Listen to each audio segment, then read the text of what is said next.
The You're Gonna Love This or Not podcast contains harsh language and may not be suitable for younger listeners. Why would you answer this call? Why would you answer this call? Why? Hello? Hey man, what's up? Hey, what's going on? No. What's up? What, We're good, because we're going to have a 90s movie. Oh, yay. Yeah. You're going to come over? And the last movie was pretty good, and it did have Tom Hanks in it, and I love Tom Hanks, so... Oh, so you like movies like You've Got Mail, Sleepless in Seattle, I do love cheesy rom-coms. Joe versus the Volcano. Joe vs. Volcano is a classic film. I've got the perfect rom-com for you. Ooh. Yeah. Okay, so it's the 90s, right? Yes. You've got romantic comedies. Yes. And you have Buffy the Vampire Slayer. I love Buffy the Vampire Slayer. Okay, now imagine there's a romantic comedy from the 90s with Buffy the Vampire Slayer and somebody gives her crabs. Well, who doesn't want to watch that movie? Well, I'm definitely in. You coming? I mean, Sarah Michelle Gellar, plus crabs, plus rom-com. I mean, that's like a perfect formula for success. Why wouldn't I show up? I'll be there. All right, we'll see you. Bye.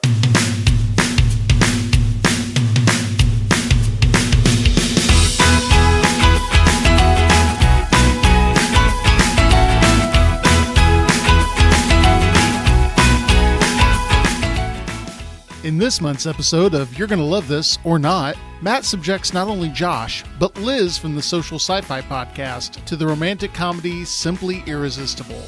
Will they fall in love with this film about a magic crab, or will they want to serve Matt up with drawn butter? Let's listen to the trailer, then find out what they thought. Just once, I'd like to make something really great. So just one bite is ecstasy. Amanda Shelton was pouring her heart into her work. Tastes like blue cheese and dirt. You know, when the right ingredients combine, magic can happen. But when she saw Tom, Don't let that one get away. Sorry, but something is about to crawl up your pants. I think I can handle whatever's in my... Ow! something happened. You! Oh my god, he's here. Do you have a menu that we could look at? She's perfect for him. So she has perfect hair and perfect skin and matching shoes.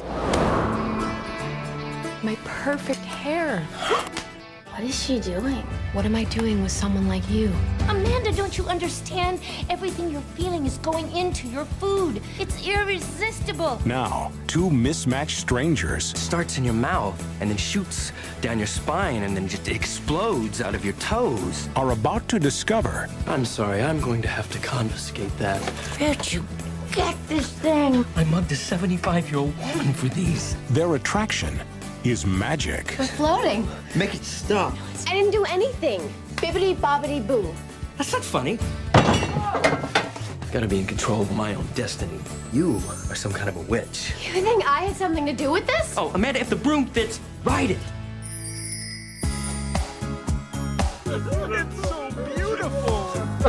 My whole life was ordinary. And then we met, and these amazing things started to happen. I don't know if I need you, but I know I want you. This Valentine's Day, you are invited to discover the magic of love. My friend told me this thing about men and sex. They think about it 238 times a day. It's ridiculous. It's sex thought about every 4 minutes, and... Yeah, it's about right. Simply irresistible. I've been here 20 minutes. Right.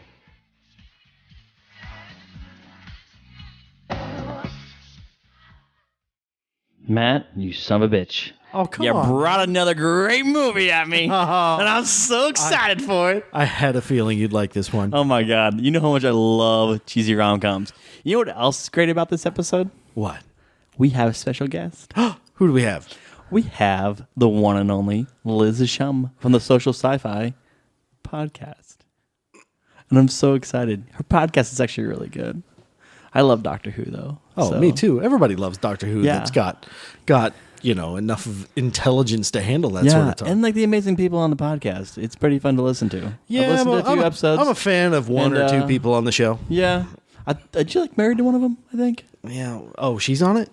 I think so. Nah, well, whatever. I mean, she doesn't listen to our podcast, but we listen to hers. Yeah, well, that's the way things go. Yeah.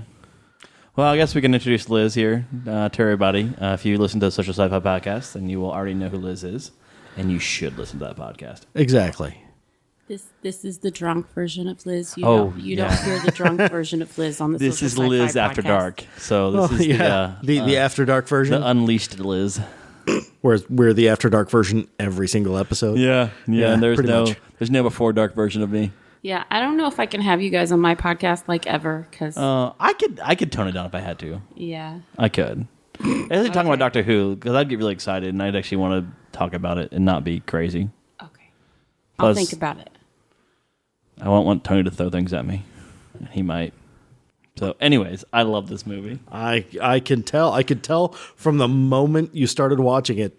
You got all so smiley and gross. It's a stupid, cheesy rom-com, which I love. It is the cheesiest, most awkward rom-com I've ever seen. Yeah, it is in my super entire dumb. life. And I have seen a lot of rom-coms. I mean, I have never seen chemistry between two people in a rom-com so awkward in my life. It was like my normal dating life. That's how awkward it was. I mean, I don't know. I mean, Sean Patrick Flannery, which I only really know him from Boondock Saints, so like I know him as like this badass who like shoots people and saves Hell's Kitchen, but he is like this super awkward, hoity-toity business guy who dates wrong women until he finally meets Sarah Michelle Gellar's crabs and gets bit by them. And then like their whole falling in love thing is like the most awkward thing ever. It is disgusting. Like, it was and the weird. only chemistry in the entire movie that was so awkward because all the chemistry between every other character was super cool. Like between her and her sous chef was awesome. Between him and his secretary was awesome. Between him and everybody else, like all of the interactions were great, except between those two. Yeah, except between the actors. romantic leads of the movie. It was so awkward, Did which they made me do feel like that real on life. purpose? Maybe I don't know. It's almost like they were acting in two different scenes and got spliced in together. Yeah, it was so weird, but I loved it because it made me feel better about my life. So was this before or after Buffy? This was during Buffy. During So Buffy started in '97, which brings me to another theory. I think I know who sent that guy to Sarah Michelle Gellar. Oh, you mean Mr. O'Reilly? Yeah, I'm pretty sure Willow sent him. Okay. 'Cause she's also a witch. That's that one girl who had the flute at band camp. Yes. Right? I don't know the show, but I vaguely remember Yeah, that. Allison Hannigan. Allison Hannigan, yeah. Yeah, she's also in How I Met Your Mother. She's on Fool Us. She's amazing. I love her so much. Yeah. And she's a witch in Buffy. So this makes so much she's sense a now. magical person. So I think she got one of her other witch friends to go help out Sarah Michelle Gellar's love life. You see, because being a vampire hunter makes your love life very odd because you only fall in love with like vampires named Angel. These last two movies have fascinating expanded universes far beyond what the authors intended, Oh, I know. think. I don't even care. So did you at least enjoy it, Liz? I'm still not sure if I enjoyed it. Like the whole time, I'm like, okay, this is Buffy for real.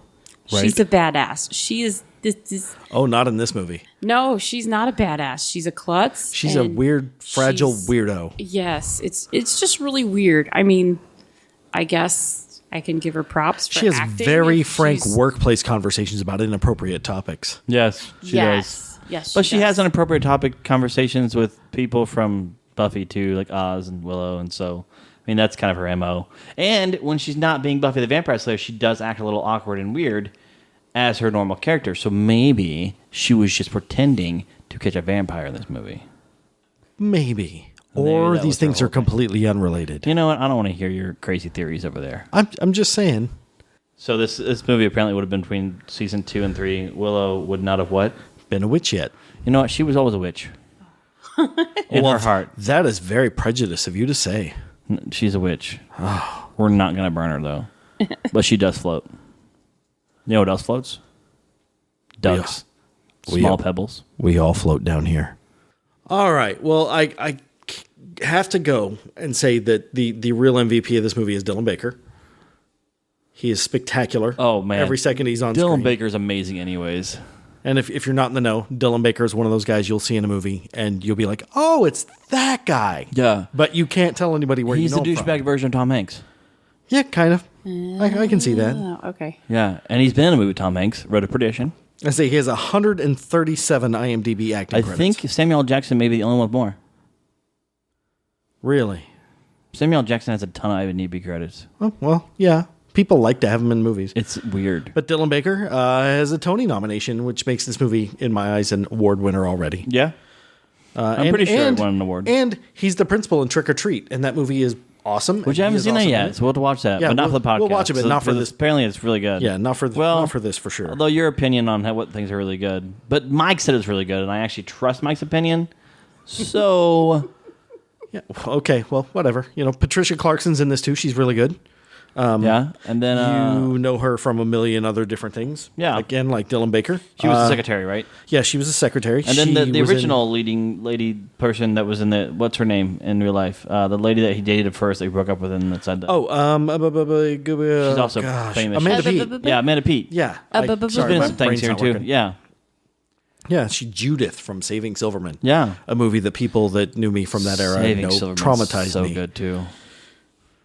Oh man, that's a good movie. So was this movie popular when it came out? I don't think so. This movie was not popular when it came out. Okay, because that's why you've never heard of it. Right? Because she also made Cruel Intentions the same year. I do remember it coming out. Cruel Intentions. I was trying to think of the title of that one. Yeah. So that is the other movie she did this year, which was way better, like box office wise, than this movie. Like Cruel Intentions. Was I've never seen it. I just know of it. Also, kind of a cheesy rom-com thriller. Isn't there like incest? I don't know about that. Yeah, there's weird. Too? Isn't there like stepbrother smooching or something? Oh, okay, yeah, it's not quite incest. Like step siblings count. I just remember thinking, okay. And she's. I mean, it's no Lannisters, but she's in Scooby Doo. She's in Scooby Doo with her husband. She's an uncredited, and she's all that as well. In this particular year as well, she apparently was in the cafeteria at some point. Yeah. Oh, Patricia Clarkson, a Golden Globe, 2 Emmys, and a Tony nom. Yeah, so she's good. Already, this movie is great character. Uber award winning. Yeah, there are a lot of award winners in this movie. Oh yeah, well, Sean Patrick Flannery plays Tom. He was Powder. Yeah, he was Indiana Jones in the Young Indiana Jones Chronicles. He was Boondock Saints, of course. And the real award is he's married to a Playboy playmate. Well, I mean, I just assumed he's married to Norm Reedus. So hey, some people aspire to marry for love. Okay, wait a minute. Which I'm sure he did. It is nice to hear as a man referred to as like their partner as being, like they're married to them because of, and it's a man, not a woman. What? Okay. Never mind. That made sense in my head. I'm drunk. Awesome. It's okay. You don't have to shut up. It's all right. We never make sense on this podcast, so it makes sense. I mean, your husband has to do some pretty heavy editing to make it sound intelligible. Exactly, So, like way more than he should have to. Yeah. Let's see here. Yeah, we should really pay him more. We got We'll double Lawrence his pay. Gilliard Jr. in this movie, who plays Sarah Michelle Gellar's sous chef in her little restaurant. He's good too. Yeah, he was D'Angelo Barksdale in The Wire. Yeah. He's been in a few things. Yeah, he's another one of those guys where I'm like, I know this guy, but where do I know him? He was in The Walking Dead for a season. Yeah. I'd almost totally forgotten about it. With Norman Reedus, who was in Boondock Saints with Sean Patrick Flannery. It all connects. I'm not sure how, but sure. Why not? Just spelled it out for you. Literally. Of course. It makes total sense that this movie eats itself. It's an Ouroboros movie. What? It's a snake eating its own tail. You're not making sense now. Oh, so Liz. Can we get back to this movie? Yeah, let's get the... Sure. I'm trying to make sense of this. This is what Matt does. He likes to just talk about what's It's random a magic crab. Yes. Yeah. And this guy sells her. She paid $59. $59 for a basket of crabs, including one crab that apparently she keeps as a pet. I'm not quite sure. I mean, usually when you get crabs, it's not because you buy them. Oh, and the best part is in the very beginning. Sometimes. The crab skitters away like under a table, but you can see these 2 humongous wires attached to it that are pulling it along. Ah, so good. I was already drunk. I didn't see the wires. Yeah. Wow. 2 minutes in. Yeah. No, it was pretty amazing. I got my first refill before the movie started. Okay, makes sense. Sure, All right, so I get it. I've seen this movie a couple times now, and have to say I'm a little more sober this time and like it even less. So yeah, I'm pretty much sober. I loved it. Well, I was going to say, the magic man is Gene O'Reilly. Who knows why we have to know his name? They make sure we know his name. Because we do. And he actually is not really known for being an actor. He's only been in a couple things. But he is a major playwright. Won the Tony Award for Best Play in 2013. Co-director of the Playwrights program at Juilliard currently. I mean, the dude is baller when it comes to, I don't know, dramaturgy.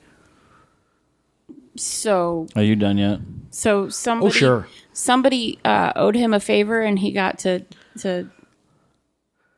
kind of probably. I'd say this movie. Like, I just want to be in a movie. I don't care what movie. Just put me in a movie. Hardcore like stage acting power amongst all these people with Tony Awards and nominations. Oh no, the cast of this movie is absolutely phenomenal, and they're given nothing to do.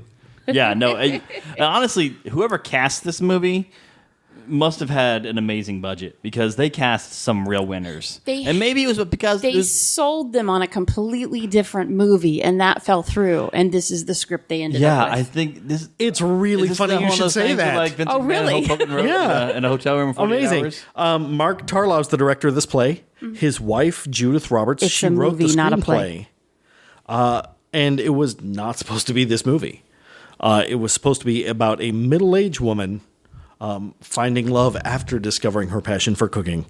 And Isn't there they wrote it for Holly Hunter. I don't like know this who would have been a Holly Hunter is. massively different movie. Yeah. The studio didn't like that idea, and they shoved in Sarah Jessica Parker. Sarah Michelle Gellar, maybe? And then, and then that fell through, and then it was Sarah Michelle Gellar. They definitely went with the right Sarah there. Yeah, the three named Sarahs. Yeah, that's the definite better But yeah, Sarah. though. I could see vastly different movies with all three of these. So they're ladies. like, "Hey, Buffy's really popular. Let's put her in it." Yeah, exactly. Oh, and let's lower the age of the people in this by 25 years. Yeah. So, what are your thoughts on the movie here, Liz? What do you takeaways, critiques, positives?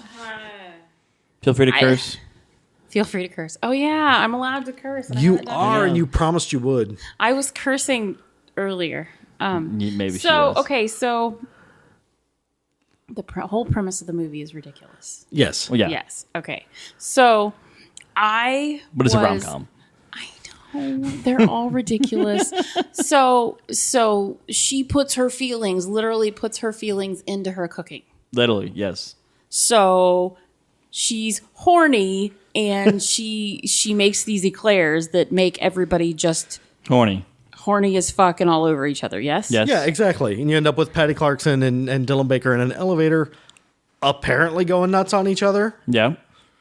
And so she's sad, and she makes this appetizer, and everybody is sad. And then the whole silence thing, I don't know if that's supposed to go back to, yeah, I don't get that. I didn't get the silence thing. There was a spot where the lady put her hand over her mouth. Oh, okay. So I wondered if that was part of it, but she wasn't actually cooking at that time. So yeah, but then when she started cooking, the whole point of that was that she had to go into a trance to cook to eliminate all of her emotions in order to be just like completely because we had the magic crab Napoleon. Yeah, early so on. basically, if she had put any more emotions into it, they would have went to those people. And so what she tried to do was devoid herself of all emotion. But I don't think she realized it at that point. I think she did. So the sous chef that was from the other chef was a dick. To her. And I think she had to center herself and quiet herself and get to a good space and start cooking. That's possible too. So maybe that's where the silence came from. Can we talk about the really bad French accents? The French accents were so bad. But I think those were French people. I don't. There is no way those were actual French people. Okay, well, I think the chef was actually like Eastern European, like Serbian. Or something. They were bad. He's got a name with a lot of. I'm sure at some point somebody will research this and tell us for sure if we were right or not. But we're not right. Okay. I didn't talk about you. I'm sure one of our listeners will comment. So I didn't hate the movie. Did you like watching the movie, though? Like, is it a fun movie to watch? Because these are the kind of movies I try to find. I didn't hate the movie. Okay. No, it's okay. I didn't love the movie. I absolutely cannot stand romantic comedies. Can't. I just can't get over just the false notion of the big gesture. And this movie is like big gesture after big gesture after big gesture. But not really though. Like in all honesty, this rom-com they were Monty Python French accents. Anyways, this rom-com is to me more realistic towards what relationships are like than most rom-coms, because there's not really a lot of really big gestures. I mean, like there's the one, spoiler alert, where he like throws the airplane, it kind of ties all together, and like you know it's coming, but it's not like a huge like gesture. I mean, to me it seems like it's very, in my experience anyways, and that's probably because I've had really weird dating experiences, but in my experience, like it all seems like it kind of plays out well. I mean, you get the first part of the relationship where they're lying to each other the entire time to try to like impress each other, and then also like they come honest, and then like it kind of then the honesty break all of a sudden becomes like this big crux in their relationship that causes them to like separate a little bit, and then all of a sudden they realize that their honesty was what should have kept them together. Well, yeah, this movie has all the story beats of a modern romantic comedy. Yeah, so I mean, it's batshit crazy. Well, yeah. Right, but we finally get the full meaning of food porn, though, right? Yeah. True story. I mean, like for half of the movie, that's what I'm thinking. I was like, this is fucking food porn. Yeah, it totally is. It totally is. Not like, what was that movie where they did this? Like, you know, I've heard the expression before, but it's like I totally get it now. We get a whole lot of like close-ups of stirring and and licking fingers, and then the crab wiggles its eyes. And then dropping the flower petals into the vanilla orchid, into the batter or whatever else. There's another movie where it's like this, where they do a bunch of cooking and they're able to fall in love. And the crab is completely unnecessary to this plot. No, the crab's the integral part of this plot. The crab is obviously magical. There didn't have to be a mystical, magical crab. They could have done anything magical, mystical, but Gene O'Reilly could have just been like, oh, and tapped her on the shoulder, and she could have cooked like a wonderful, emotional person. I'm pretty sure it's before we started recording, but excuse me if it's already out there. Oh, feel free. But somebody compared it to The Frog Prince, or no, the Princess and the Frog. Yeah. I think that was before we even came and sat down. So that was just the dress. The dress looked like the Princess and the Frog. The dress, but she's also a cook. She's also a cook. And but so is Ratatouille. Some magical, mystical stuff going on. That he was a prince and he fell in love with her. Well, I guess Sean Patrick Flannery in this movie could be a prince. He's a rich d-bag. Yeah, but we don't really know his where he came from. Look, he worked for this company for 3 years, but where was he beforehand? Who is this person? What exactly was his job? Yeah, no one really knows. He was some type of interior designer? VP. I don't know. He dresses like he was trying out to be in Wall Street. He's sometimes a VP or something. And the thing that my favorite part was have I ever let you down before? Well, not yet, but you're young. You've known him for 3 years. How can you be I've never let you down before? It's been 3 whole years. Right. I don't know anybody that would But you're young. But how much younger are you? I mean, I guess I'm older now, so people look. Well, I say people start to meld together in that time frame. Yeah, right. When you're young, everybody looks old. Because I'm that's Dylan Baker 20 years ago. Dylan Baker is probably quite a bit older than Sean Patrick Flannery. I don't know how old he is now. I have no idea. I have no idea either. He looks the same. It's weird. It does. Oh my God! Did the magic crab make Dylan Baker immortal? Probably not. Is that where Elijah Wood got his powers too? Maybe. No, it's the ring. The one ring. Yeah. So, how do you explain Tom Cruise? Oh, that's all Scientology. Gotta be. Yeah. Stranger Than Fiction. Ooh, producer Mike just brought up Stranger Than Fiction. I have not seen that in a very long time. Yeah, I need to see that. I'm going to have to refresh my memory because I've heard of it, but I don't remember what it is. I'm trying to remember. Will Ferrell is a novelist. Yeah. It's one of his few. Yeah. Am I thinking of a different movie? It's not That's Stranger Than Fiction. That's Will Ferrell is an author. Oh. No. Is it? That's what it is. Someone is narrating his. This whole section's going to get cut out. Anyways, and they referenced that in what did I just? Now there's some of the movie where it's cooking, and I don't know. It doesn't matter, but it's kind of like chocolat. Chocolat's kind of like that kind of the whole theme too, where it's a chocolate romance and whatever it is. All rom-coms. But that's not magic. Did you say chocolate? Chocolat. Chocolat.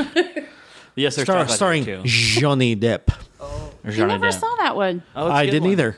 Because it looked like a big romantic movie. You should definitely watch that romantic comedy. You know what? Your hatred of romantic comedies. All the shit you've made me watch.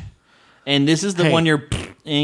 I wanted to show a romantic comedy that I thought you would like that's terrible. Every romantic comedy I'll like. So it's kind of my fault. All romantic comedies are also terrible. So I know. I don't know. But I understand going into them that they're going to be terrible. There have That's been why a I love few, them. actually, that I like.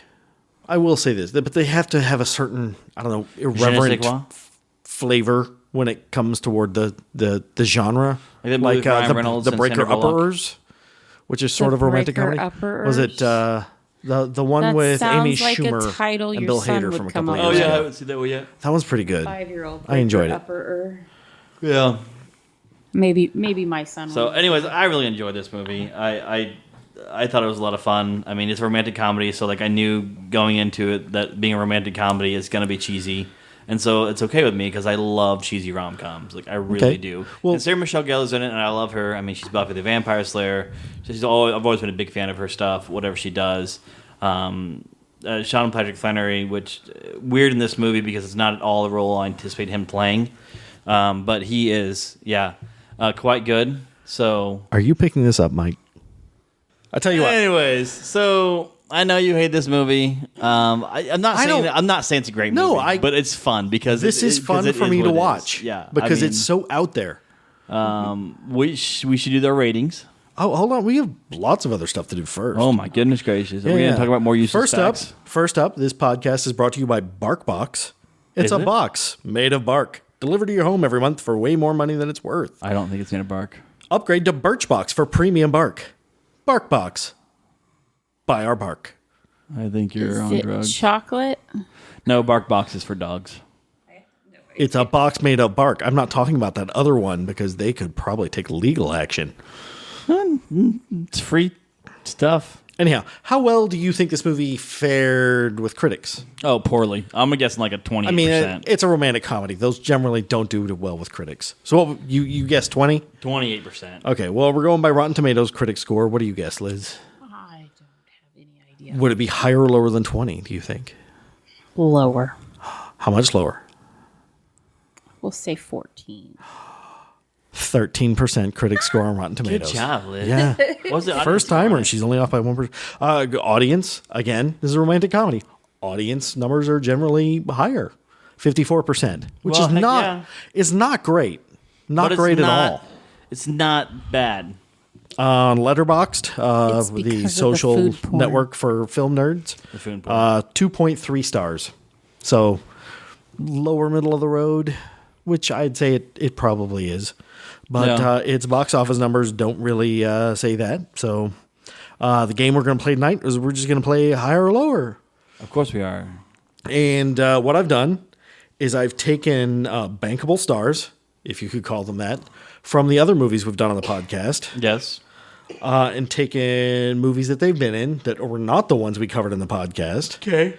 And normalized them to $2019. Yes. And you could guess whether that movie did higher or lower than this movie in 2019 dollars. Okay. You might have me having flashbacks back to my statistics class. Okay. Give me a minute to breathe. Well, you're just going to have to guess higher or lower. It's not that complicated. Okay. Yeah. So he'll name this movie and then another movie and say higher or lower. Okay. Yep. So do you think it. this movie was higher or lower when it came to box office gross than Team America World Police, starring Trey Parker from Cannibal the Musical? Higher? You think this movie did higher than that? Okay. Josh? Well, I'll go the opposite. I'll say lower. Josh gets a point. Yay. Team America World Police did 40. Actually, if I tell you that, then I can't tell you any of the others yet. So. Yes. Okay. 40 some odd million. So we know that Right, it did less than that. Yeah. So, okay. Jaws the Revenge. Lorraine Gary's in it. And she was also in Jaws 2. Jaws 2, higher or lower than this movie gross-wise? Higher. You want to disagree with me just to disagree with me, don't you? Well, I kind of feel that's my point in this podcast. Yeah. I'm going to say... I'm going to go with higher as well. You think Jaws 2 did better than this movie? Jaws 2 was actually pretty good. Jaws 2 did way the fuck better than this. Yeah. movie. I mean, it's I thought he likes to do this. He likes to it's put what you trick call ones in there. an So I'm always trying to okay figure out what the sequel. trick one is, and so I feel like this might be the trick one. That's why I was trying to figure it out. All right, we'll go with from Short Circuit 2, Fisher Stevens. He was in Super Mario Brothers. Oh, lower, absolutely lower. Had to do less than this movie. You think Super Mario Brothers did less than There's this movie? no way. I remember Super Mario Brothers, and I don't remember this one, so I'm going to say higher. You think this movie did higher than Super Mario or the other way around? The other way around. You think Super Mario did higher than this movie? Yes. I think Super Mario did lower than this movie. Super Mario did higher than this movie? No way. The movie was There's terrible. another point for Liz. Wait, is that my okay. first point? It's your second point. All right, how about this? From Fantastic Four, God damn. Michael B. Jordan. You can't be mad at him. No, Come I on. love him. He was in a movie called Red Tails, a George Lucas movie. Did not do so great. Do you think Red Tails grossed higher than this movie? It is Steven Spielberg. Was it Spielberg? I don't think so.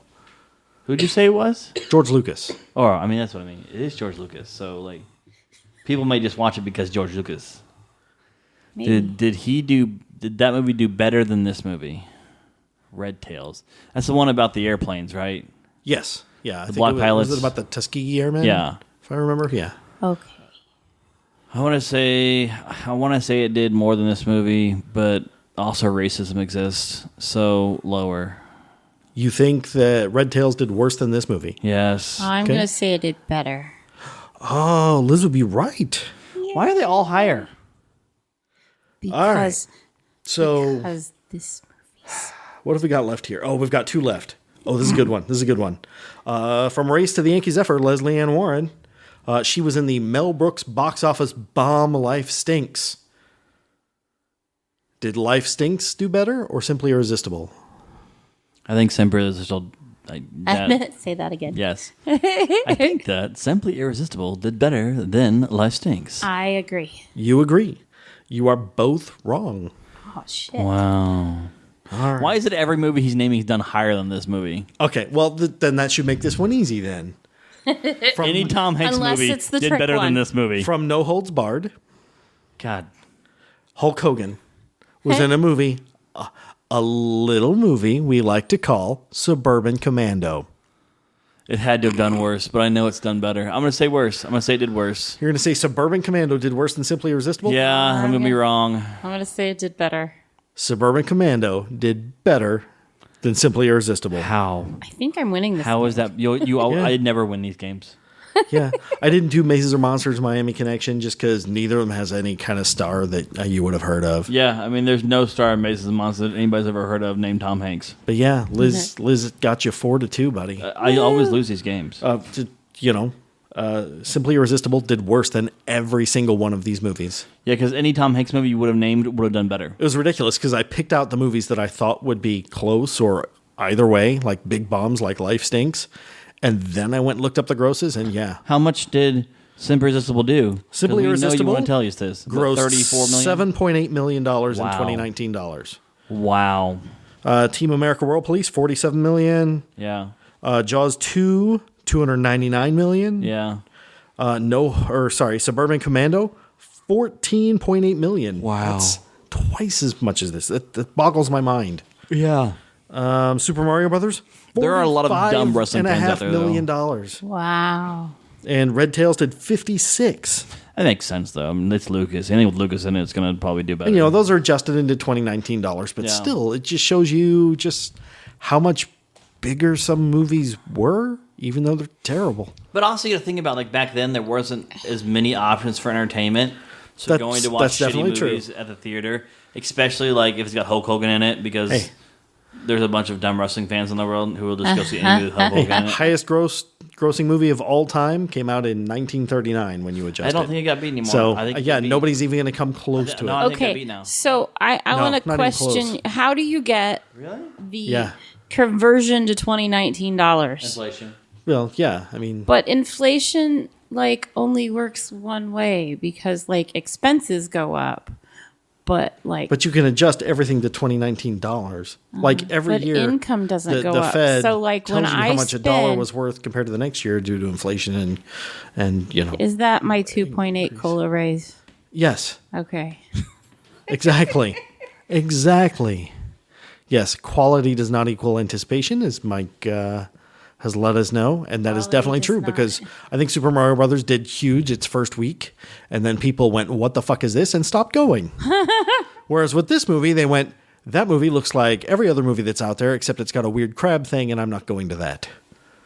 Right, because Sarah Michelle Gellar gets crabs. I will say, Roger Ebert liked this movie. Yeah. Yeah, gave it 3 out of 4 stars. He enjoyed it. So what do you think, Josh? Out of 10, what would you give this movie? Oh, it gets everybody 6 stars. You would give it 6. Heck yeah. That's solid, man. Sarah Michelle Gellar's in it. Sean Patrick Flannery's in it. It's a fun rom-com. All rom-coms get a base on a 5. What do you think, Liz? Out of 10. I don't know. I think it'd be closer to 4. Like, 4? I don't feel like this is an hour and however many minutes of my life that I'm cussing that I can't get it back. Yeah. But it's serviceable. Yeah. Okay. Yeah. You're never going to want to watch it again, though. No. Yeah, that's how I feel about it, except I keep watching it. Yeah, so. I can't imagine me ever watching this twice. Now you never have to watch it again. I know. Because we've done a podcast. One of these days, I might watch it sober just to see how it is, and then just go jump. I off will a cliff. probably watch this movie again just to show it to other people. Yeah, exactly. That's the only reason I watched this movie this many times. Like, just to show I was to trying to other get my people. roommate to watch this with me the other day, and he said not tonight, and I was like, some other night we're gonna watch this movie together. I'm gonna be so happy. Well, I may make him watch all the movies we watch on the podcast and make him listen to the podcast just so he can understand my pain. Oh, so we can increase our listeners by about 20%. You know what? You're way too negative on this podcast about our numbers. Hey, we have 7 billion listeners. At least. Well, 7 billion? minus Kendra. So 6,999,999,999. Well, you're forgetting about all the extraterrestrials that also listen to us. Oh, that's true, because this gets beamed off into space. Everything does. Yeah, I know. There are probably trillions of people that listen to us. Trillions of We are life forms. torturing the Maybe. universe? Is that That's what's right. going on here? Oh, yeah. well, they're definitely paying us back. Yeah, the universe is definitely paying me back. This is my way of evening the odds. All right. Well, does anybody else have anything left to say? Anything they noticed? I am very during the delighted movie? that Liz joined us tonight. Oh, for sure. It's nice to have a woman down in the subterranean. It's fun nice pit. to have someone Oh, who that actually. sounded bad. Oh, I know. Wow. I almost told Josh, I've got a woman down there. For the record, Kendra and I are usually upstairs She's down in the talking. soundproof room. You should come down Wait a too. minute. So, Weird. so the only note that I put on here Oh, yeah. that is barely decipherable that we haven't talked about is the cooking in fancy clothes and no hairnets. Right? Oh, yeah. Like that. Like, would not pass inspection. And how much the like fog- having a live crab just wandering around your kitchen. Right. And like how the fog all of a sudden put flour all over her body? It was very tasty flour. Yeah. We'll get to it. We've plugged the Social Sci-Fi Podcast at least 12 times. I've got 2 more notes. Okay. First of all, the music in this movie stinks to high heaven. Oh, it's Yeah. the worst score ever. When they do have it scored, it's weird, and when they don't have it scored, you just get these huge long stretches of people talking to each other. Yeah. That just sounds like they're in a weird, empty, non-reverb room. I am used to like action films and things, so yeah, just all the conversation or nothing is very odd. And I like how all the music that is played that it's a noticeable song is a shitty 90s cover of a noticeable song. And like I Yeah. love 90s Yeah. music. I love the and Police. And the other music is like some cheesy like porn music. The band The Police. Just because it has a saxophone doesn't make it porn. It does sound like an 80s like. I mean, Kenny G's made his I think- money off saxophone porn, so I think I mentioned that scene sounded like something from Moonlighting. yeah. And then the 'Cause it floor. did, The yeah. floor is like from The Mask.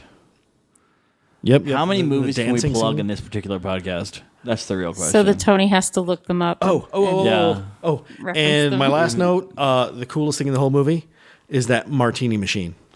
Oh yeah, that was a really cool machine. Yeah, the little Goldberg stainless steel martini ball machine. bearing knocks all the Yeah. bottles. And I then- love Rube Goldberg machines though. They're And my then favorite Pee Wee thing ends up on overall. his bicycle at the end. It's I great.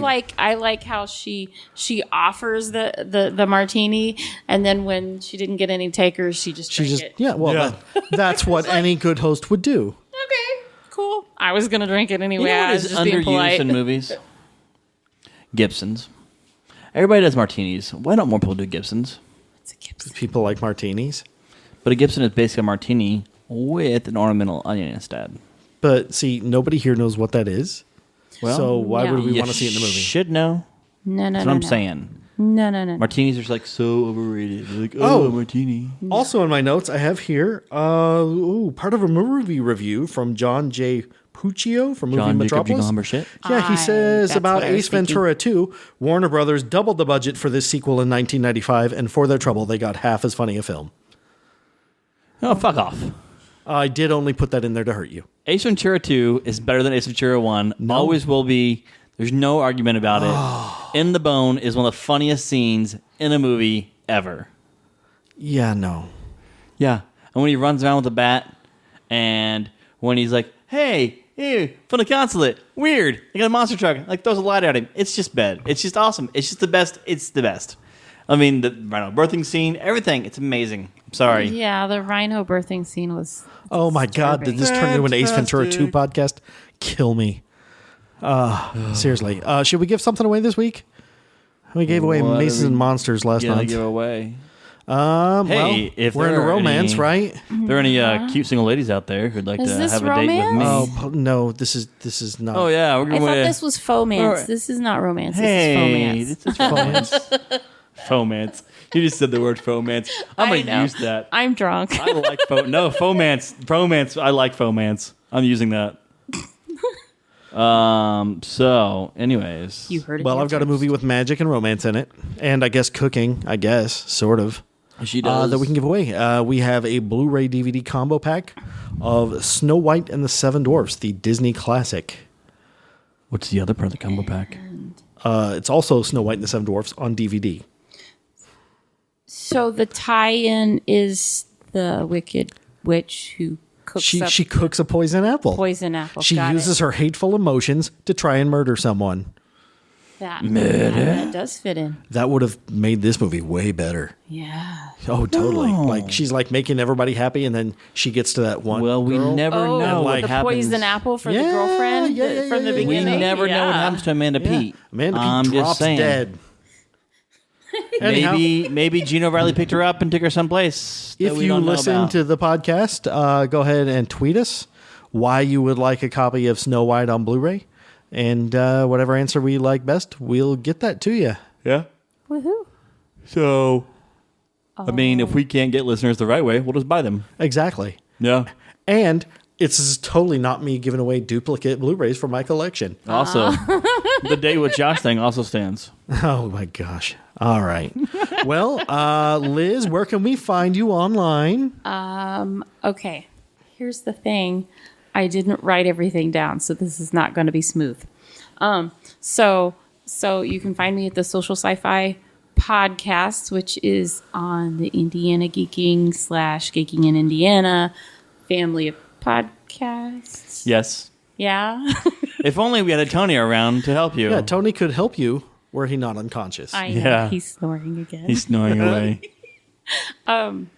Yeah. Earth So to Tony. currently on the Social Sci-Fi Podcast, we're going through season 11 of Doctor Who with the new Doctor. And then we have occasional special episodes for, like, what we do was that Captain Marvel. And, you know, whatever interests there are that have kind of a social bent to them. Because I'm a social worker. Yep. It's a good podcast. Everybody should listen to it. Yeah, I've listened to it. I've got the hots for one of the people on there. You're Can't tell you which married to one. her. Whoa. Hold on. Okay. So you're married to one of the members of the podcast, which may or may not be the same person that he has the hots for. Okay. Look, I'm Yeah, not and going to it's- make a commitment here. And it's not Liz, because she's married to Tony, Yep. our editor, who saves our lives. And makes us sound intelligent. Not on this Not podcast. less drunk. No. Oh, not on this podcast. That's my podcast. No. He makes us sound. He makes me sound less douchey. He makes it sound less dumb. So you're more but that's douchey in like real life. Got making it? us 98% dumb. You know, Liz. You said it. I did not twist your words. It just. I mean, I'm drunk, but I really don't think I twisted your words. All right. Well, I'm looking forward to Anyways. next month, Halloween next month. So we'll try and find something scary, something that's terrible and scary. Oh, that shouldn't be hard. 'Cause I most horror won't be movies here suck. for scary. Most horror movies suck. I am absolutely in agreement. Yeah, I am not a horror movie fan. I may hate the next movie more than I hate Miami Connection. Oh, you're really gonna hate the next movie. I mean, you're gonna totally love it, dude. Is it Heartbeeps? Is it finally going to be Heartbeeps? Not Heartbeeps. That's not Halloween scary horror movie. Oh, is it going to be the Leprechaun? I can't tell you what it's gonna be. Ernest Scared Stupid. But I almost guarantee it's something you've never heard of. Oh, that'd be hard. I've seen a lot of stupid horror movies. Oh no, you haven't seen this one. Creepers. That one freaked me out. You'd remember this one. Okay. Anyways, let's wrap this up. Thank you very much, Liz, for coming on our podcast today. We really appreciate it. I'm glad you're able to let loose a little bit. And talk about a rom-com. We figure we needed a female perspective. Yeah, just because we don't have enough female listeners, so adding a female should help us. We don't have enough female listeners? I don't think I'm not so. sure it divides them up by gender. I'm assuming we have none. Oh, well, well, there we go. I mean, I'm assuming that the number is 0. It's probably all dudes listening. Hopefully we get a vanity listen, right? Yeah. As always, Matt, you're a son of a bitch, but I love you, and I actually did like this movie. So this is 2 in a row. It's 2 in a row. That's we got amazing. to get back to the old way because I can't. Oh, don't worry. Next month is going to be keep the old loving way. these movies. You're going to hate the next one. Oh man, I hope so. All right. Well, thanks for coming, Liz. We really appreciate it. Yeah. Thanks for having me. Don't forget Social Sci-Fi Podcast, Liz's podcast. It's awesome. All right. I love you, Josh. I love you too.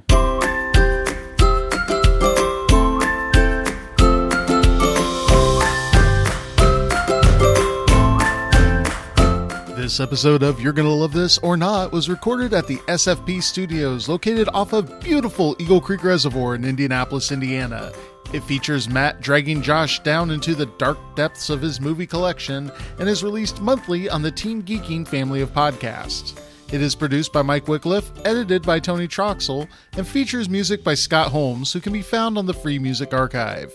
Make sure you subscribe on Apple Podcasts, Google Podcasts, Stitcher, or the podcatcher of your choice, and please leave us a rating and review.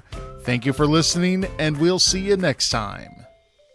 Anyways, okay. Anyways, so that happened. We got this. Fuck. It's okay. Yeah. Derailed. Pause. Did you have any Claire? We were talking about that for like 5 minutes, and then all of a sudden you realized it was happening. So, it just got so loud. yeah. So I guess you want to be on the podcast too. He's gonna hate this part when he's editing. Was that He has Tony? to edit out his own snore. That's totally him snoring. That's funny. We should talk about it. He'll edit all this out. Doesn't matter anyways. He is dead to the world. He won't know it's there until he edits. I'll take I value my life. Liz, do it. And edit break.